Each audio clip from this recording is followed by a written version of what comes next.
didn't really care like where my first initial job would be. My main obstacle was, taking all this debt that I had from college. And, I graduated with an average amount, nationally. And I was super aggressive, probably sacrificing like music festivals or, going on some more dates, like to really save and like to really deplete this kind of personal debt that I had. And Yeah. kind of by my mid 20s, I was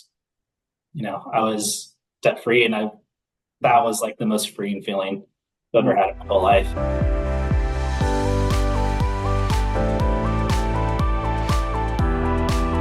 Hey, Andrew.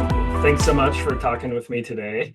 You were my student way back. You Yeah, graduated 2016, I think. yeah, Appointment Nazarene in 2016, so 8 years ago, which is pretty wild to think about.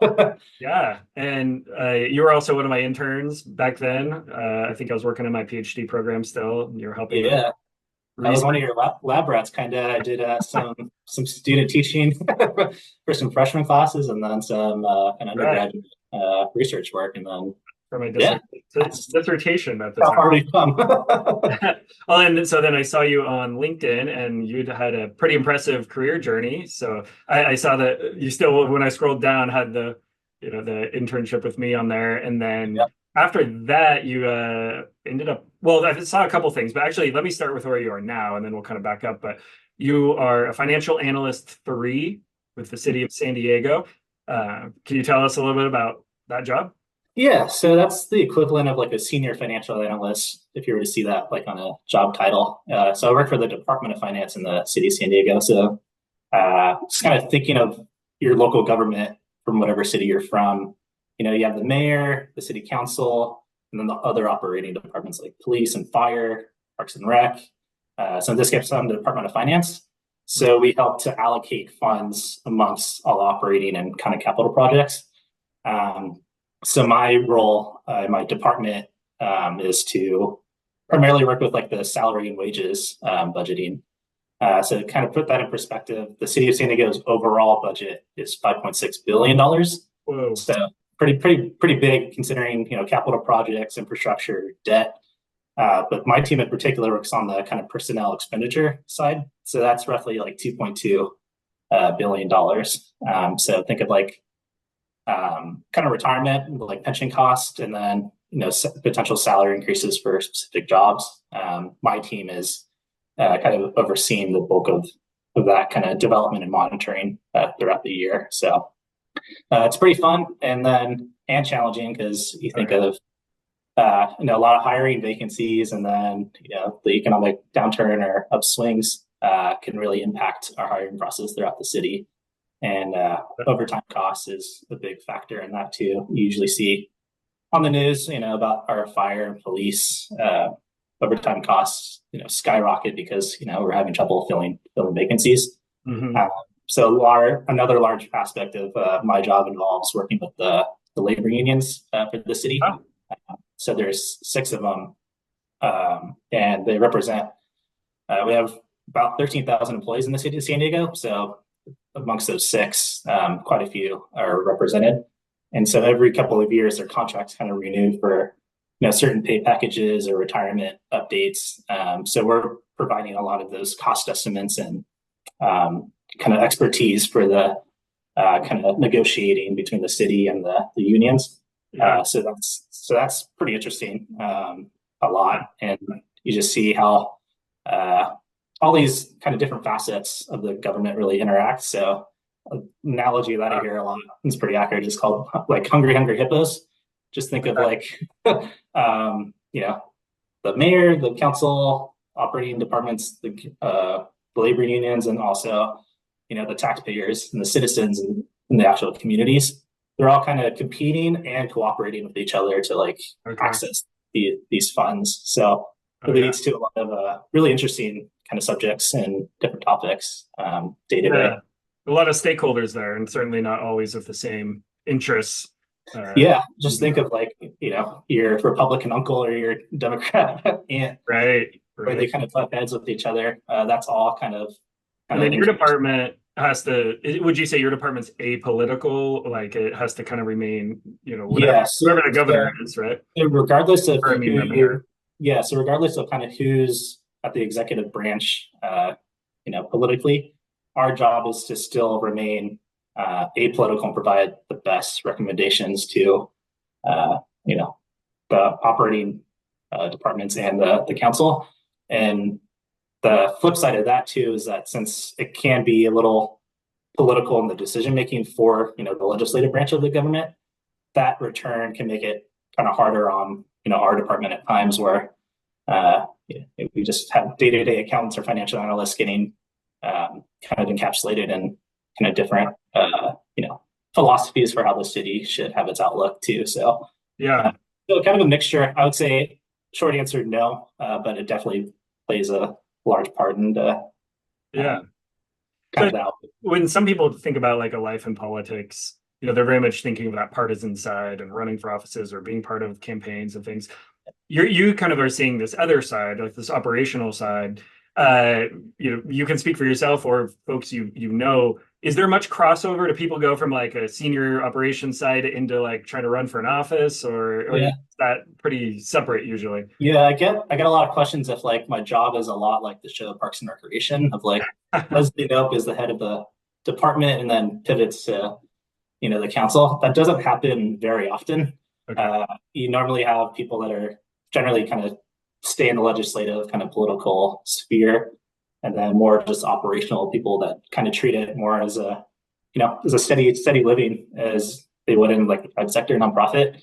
Right. So my background, it's kind of more of the unique side where I started on the working as for a council member straight out of or my first job out of college, and then pivoting Mm. more towards the operational side of it too, which hindsight I definitely preferred, and that's why I'm more happy kind of in the role I am now to when I started.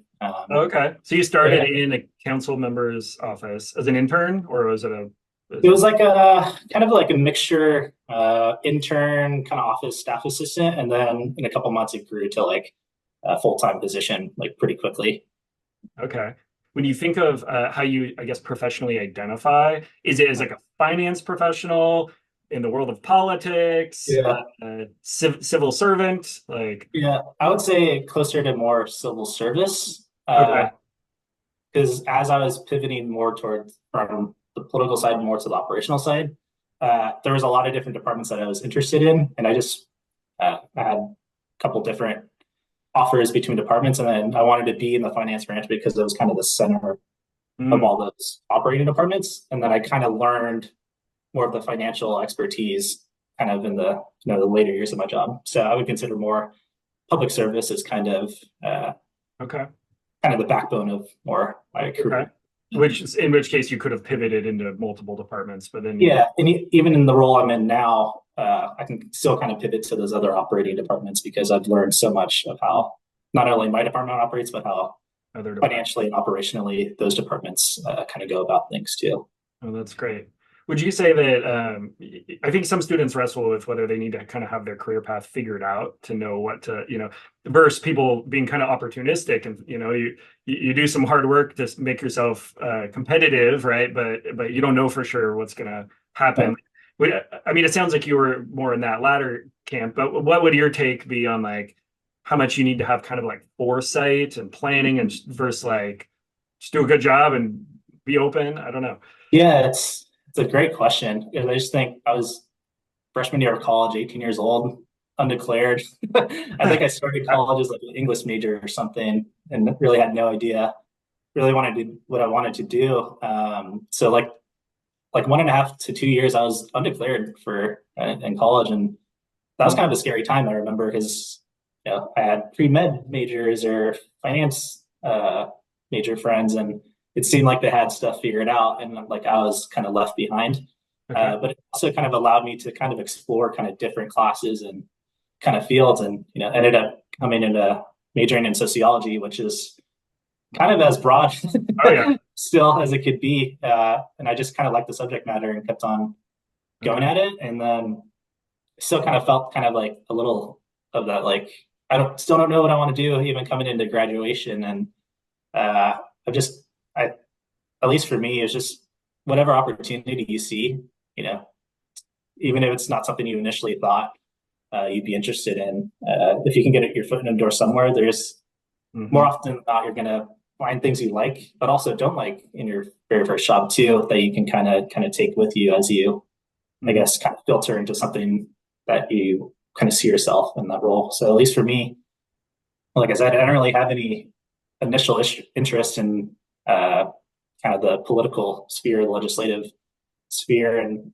just honestly, a friend from church is how I kind of got introduced to it, where he had worked for the council member, and essentially they had a job opening. He knew I was looking for anything or something. Like, you'll get to meet a lot of people, you'll get to answer a lot of phone calls and a lot of writing, and I think it'd just be some good opportunity for a new grad.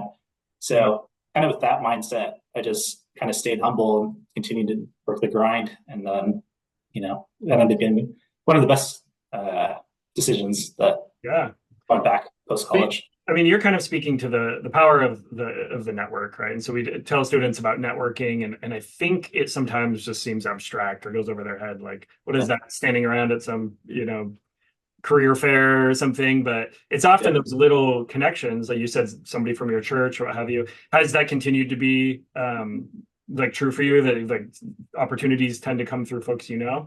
Yeah, absolutely. Like, definitely once you get your initial foot in the door, like, that network grows exponentially. But it could be something as simple as like your friends of your parents or friends from church, or clubs that you start out in college, or even part-time jobs. Okay. Just, I think people are selfish in the sense that they love to spread the kind of knowledge and want to help others. Kind of like the selfish kind of back and forth. I would think it's. I think reciprocity. I think. Yeah, reciprocity is just kind of the strength and weak ties a little bit. Exactly. Like, you're quoting Mark Granovetter. I see. I still remember some intro to sociology stuff. Just, you never know who you meet or what kind of experience they have, or how it can kind of open doors for you. I know it can be discouraging to kind of throw your application out into some, big automated kind of resume file application, and to never go back, and that's super discouraging. But I would say definitely being proactive and trying to, start with your initial circle, and then you'll see that kind of slowly expand. A little bit. Briefly, and you kind of touched on this, so breaking from the kind of the college jobs, which I suppose working for a council person is more of a career job, but sometimes students are thinking a lot about, like, how do I get from these college jobs, which could be hospitality or service work or whatever, into a career job, and that often requires a bunch of applications and interviews and different things. How has your experience been, and both initially trying to break in, or even as you've tried to make different jumps, like applying, interviewing, some of the nuts and bolts there? Yeah, so let's kind of go back. So graduate May of 2016, no real adult job, and feeling overwhelmed. So I took kind of the job I had in college, which was just being like a summer camp counselor that I would do kind of in between summers, which I wouldn't say I was like super excited to do something that I was qualified to do back when I was a sophomore in college. But it also allowed me the flexibility that summer to really kind of polish up my resume, but also have the time and kind of ability to kind of reach out to friends of friends, but also different employers, not necessarily in the job application process, but just like an informational interview really helped a whole lot. I remember I had a couple different people kind of throughout that summer. It was honestly, I would just ask for 15 or 30 minutes of their time, sit down for coffee or even a telephone call, just kind of learning about different fields.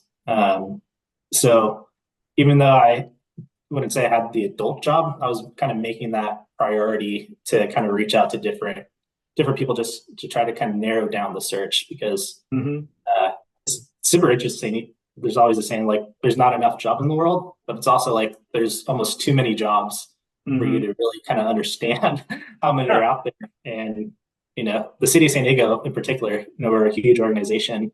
so there's so many different types of jobs when you look at the application process. But as you start, talking to different department heads or employees, each department kind of has their own little niche, and a lot of corporations or organizations are like that as well too. Where if you can talk to at least just one person in the organization, just to kind of get a feel of what kind of their day to day or work culture is like, that's kind of like a really good initial kind of introduction to that. And also, I think at least for me, and there's students that have reached out to me about City of San Diego, but I remember some of the people that I had reached out to that summer definitely remembered me in the job hunt, and they didn't necessarily recommend job, but they recommended, hey, you're kind of interested in this financial type of career. I know John Smith, and they connected me to this person. Okay.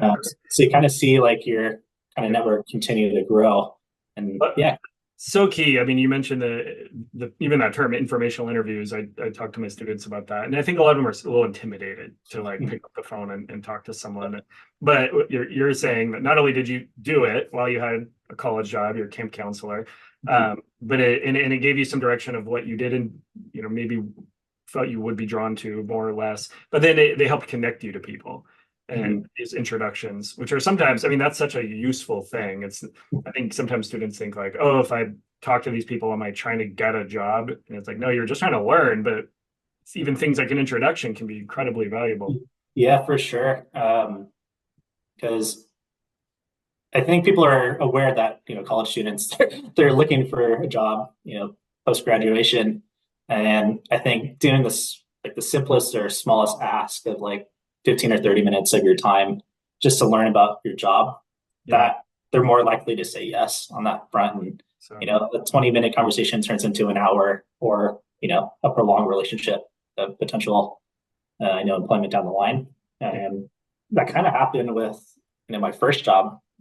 So working for the council member, just kind of running into a friend from church, didn't really ask him for a job. I was just curious, like what that kind of role entailed, and we just kind of sat down for coffee, and then kind of over the next couple of weeks he had an opening and I applied. I would never otherwise I never really would have tried to come across that job application, and just an internet search or looking on Indeed or something. Definitely kind of that insider knowledge really helped a lot. Yeah. So when I was looking at your LinkedIn, it looks like you've been with the City of San Diego for quite some time now, and I saw it looked like 3 or 4 promotions.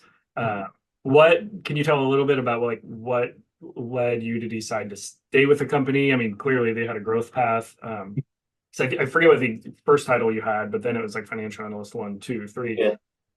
Versus like, some recommend that students move companies a few times earlier in their career, but certainly that's not necessary in every case. Yours seem to work out. Yeah, I've never been opposed to like lateral or quasi promotional jobs. So the way my initial pivot from the council office to what would become the Department of Finance, they were formerly called financial management. So kind of the budgeting and the accounting side of the City of San Diego were completely separate departments. So I originally applied for what was called the management trainee program in the city. It was essentially like, I don't know, it's like the entry level kind of catch-all program for new grads or people looking to just get their initial foot in the city. So I was essentially competing against a lot of other people who may have not had that kind of initial and internship or office assistant, legislative assistant experience. So being able to have that initial kind of foot in the door really helped kind of push my application through. So I wasn't necessarily applying for any particular position. The management training program was kind of a catch-all entry-level position for all departments throughout the city of San Diego. Management training kind of. Okay. Yeah. So I had financial management, which is what I ended up deciding to work for. But there was also I applied for a couple of different departments. I think like Parks and Recreation or Development Services too. So to some degree, what I'm hearing is because the City of San Diego is so big, it's almost like lots of little companies within it. exactly. So I picked financial management with the knowing that it kind of works with all departments, and that was pretty attractive to me. So I started there. I think it was like 2 or 3 years uh, before we eventually merged with the comptroller department. Mm. So now we became this entirely new entity called Department of Finance now, and uh, that was really a fun experience because it was kind of essentially it seemed like the merging of like two totally different like corporations into one. So Mm. job titles change, and then your day to day tasks changed a lot too. So I remember at that point, I was like I gained a like pretty good initial experience and learned a lot of different uh, you know initial tasks that I think could carry over into like any field. But kind of that new kind of different diversified department really kind of changed my day to day. So it Yeah. really kind of felt like organically, just my department was kind of doing that kind of change in my, I guess, career experience for me in a way. That's So that really kind of kept me kind of within that department because different divisions and teams started to develop, and then different promotional opportunities kind of came about that merger too. okay. Great. Can I ask a little bit about the decision between pursuing a lot of sociology majors, for example, they want to be in like helping fields, they want to make a difference, they want to, and certainly what you're doing Yeah. plays a role, but I'm sure there's a pretty stable paycheck there too. And so, can you speak a little bit to that tension between following a career path based on passions versus pay Yeah. versus some other value? Yeah, at least for me, I stayed local for college. So I'm born and raised in San Diego. So I would say at least a lot of college friends I thought globally are like bigger than, just the city of San Diego. But for me, I've always been kind of invested in, my communities and volunteer work there. So I originally thought I was going to work for a nonprofit and kind of take the, I Mm. guess like the morally like right choice of helping my neighbor and sacrificing, I guess, pay. But for me, I kind of like the stability and um, not necessarily the initial salary, but there's a lot of kind of benefits beyond just what I was getting paid. And I think In a lot government of, work. yeah, and I think a lot of job postings across all different fields, college students are primarily looking for that salary range of like 80 to 120,000, and not really realizing that there's actually more money to be made kind of behind the scenes of some particular, like thinking 40 years in the future, like building your wealth of your retirement and your 401k within your specific organization are really good things to kind of research too for Mhm. me. So, yeah, for me, I don't think initially I was looking for that that high paying salary kind of coming out of college, but I think I was attracted to that stability Okay. and that kind of security initially to kind of get me started Yeah. um, to have Yeah. that I security. You had mentioned in a previous conversation about student debt and some your maybe personal debt and things like that. And did you Yeah. want to share a little bit about kind of that Yeah. perspective? How important is it to try and focus on paying that off versus? Yeah. So one of the most important things I think beyond just the job shirts after college is to kind of think about what your life will look like in your 30s or 40s or 50s, like along the lines of like building wealth as opposed to just chasing the higher income. Mm. 'Cause just I just recently turned 30, and I don't talk to all my former college friends day to day or people that I knew from high school, but kind of keep on tabs of what their lives look like. And unfortunately, a lot of them are kind of saddled with, a huge amount of student debt or personal debt.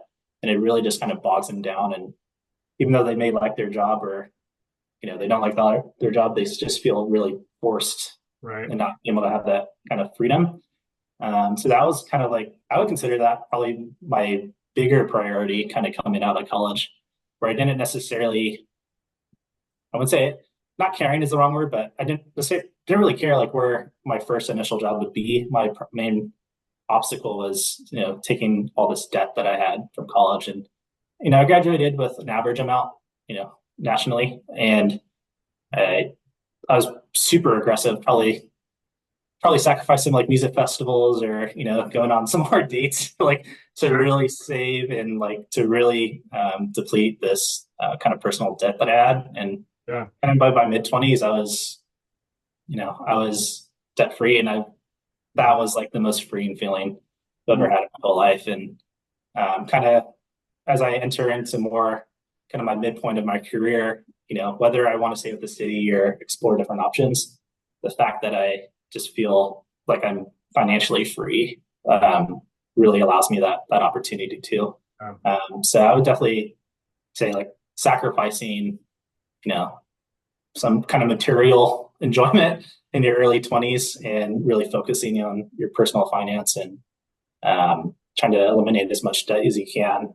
You definitely reap the rewards of that as you oh yeah. kind of enter in your 30s. And, you know, I think that's crucial. And in hearing you talk, right before that, you were talking about like the additional benefits in certain kinds of jobs, and you're mentioning retirement. So it's that concept of like compounding interest working for you rather than yeah, interest working against you. And yeah. Even though I work in finance, like you really see the benefits of the compound interest. That could either be negative or positive. Like negative impact of having debt that just continues to snowball and snowball can make you feel so bogged down. But as you periodically check like your 401k or your personal investments, like 6% keep every going the single other year, way. it Yep. keeps on going up. You're like, oh my gosh, like, and so you're kind of like making money even though you're not kind of working day to day. Uh, Like that's to me, that's always been more of the dream of like right. feeling like I've been successful too. Yeah. I mean, some pretty simple principles, right? Like spend Yeah, less than you make. yeah, yeah. It's hard for a lot of people, and it's hard to make ends meet too. For sure. So, but there's just things definitely if you can sacrifice as much as you can earlier, you can definitely see the rewards later on. Awesome. Well, I don't want to take too much of your time. Thank you. These have all been some incredible stories and insights. And next time a parent asks, what is my kid gonna do with a sociology degree? I'll be like, I'm a Yeah, senior right on my financial way. analyst at one of the largest cities in America. Yeah, yeah, But to kind of wrap up, like what just any final advice or tips that you would give to college students just starting out, thinking back to yeah, yourself at that age. yeah. I think being proactive in the job search, but also once you get to your first job, being humble. I Mhm. like. I think there's two big things that I really think about in my career, from when I started to where I currently am. So my first job working for the council member, I was probably I think I was just days away from 22, and I had like one suit and like maybe two dress shirts and some raggedy dress shoes, and I had to go to a community meeting, uh, my very first one, and I was so confident coming out of college that I got good grades and I really strived to be my best, but it was the first kind of real world type of Mhm. um, like grenade thrown on me and feeling like, oh yeah, I'm kind of in a new realm. And it was at like some really affluent community and some beautiful beach house, and there's people from all around the neighborhood and talking about home ownership and taxes and stuff that you don't really think of coming out of college. Oh, I sure. just felt like a fish out of water, and I I remember struggling with just relatively simple questions for the subject matter at hand, and just walking out of that house and into my car, just feeling like so depleted Mm. and like you know was my college education even worth it? Because I just don't feel like I know a whole lot. Um, and it really kind of like motivated me to really kind of work with the grind and to keep on just to kind of keep on working on my skills Yeah. and launch base and learning how to talk to like different demographics of people.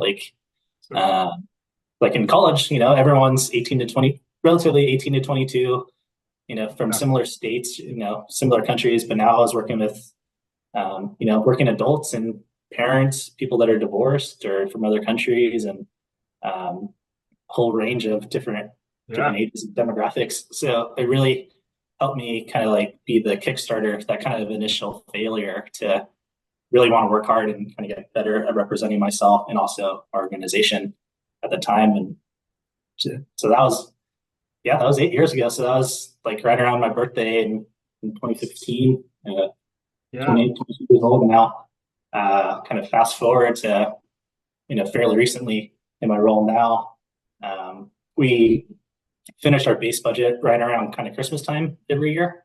That's kind of like the midpoint of our fiscal year. And kind of in the role I am now in the personnel side of budgeting, like our entire system, like all the master data got like overwritten and essentially like we had to start from square one. Oh, And wow. it was a super frustrating time. And I just think back to like if I was in my shoes like way back then, like how overwhelmed or how like a fish out of water feeling I would to have like this big now building starting from scratch type of project to work on.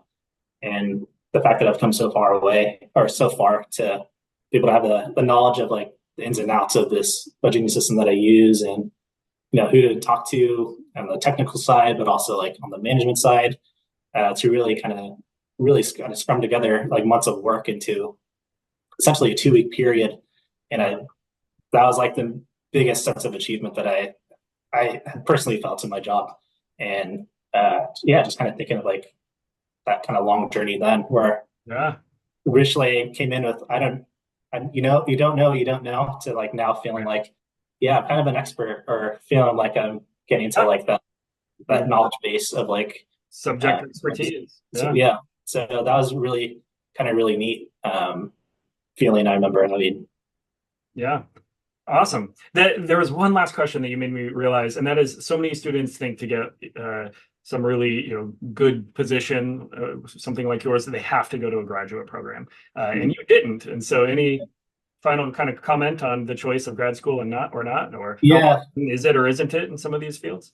yeah, I definitely have friends that did the law school or the med school route, and definitely that's like a very specific profession. Sure, you need it. But at least for yeah, at least for me, and kind of seeing my colleagues that have had gone to masters or didn't, uh, I never really felt like I was missing out on going to grad school. Yeah. And I think your time is like your time for work is worth something. So like Hmm. having to pay for post grad work when you could be doing as hard as that hard of work, you want to be kind of rewarded for that. So I always felt like the call more to um, kind of careers or jobs and getting rewarded that you tend to work a little bit harder. And when you come out, you kind of finish at the same level. They're kind of 24, 25 years old getting out of grad school. But by then, I already had 2 or 3 years of working experience and, working. Ready for a promotion or something like that, right? Right. So I didn't really feel like it would have benefited me or like I would have felt behind. Then also like college is an investment too. If you're willing to take on that, additional cost for 2 or 3 years of schooling, So much more debt. more debt, but you also have to like kind of be confident in yourself that you could kind of match that Yeah. further investment. And for me, I guess my risk tolerance was fairly low coming out of undergrad and feeling like, okay, I'm ready to kind of Yeah. go through the working route and finish my initial schooling. You made a great point there. I mean, I think a lot of students will choose like an MA, maybe even in their own field. I see students sometimes not sure what they want to do. They got their BA in sociology. Yeah. I'm going to get my MA in sociology, and then they still. It's not a great way to just put off figuring out what you're going to do. Yeah.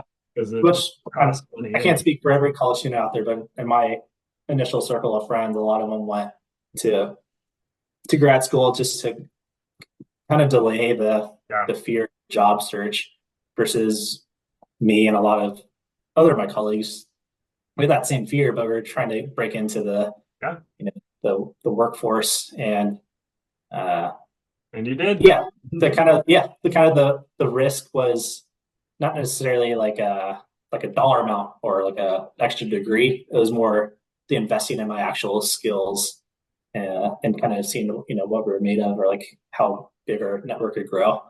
So if I were to, I'm pretty satisfied with not going to grad school. But if I were to talk to a lot of new grads now that are kind of like in that anxiety filled state of graduating and not feeling like they know what they want to do, I wouldn't necessarily recommend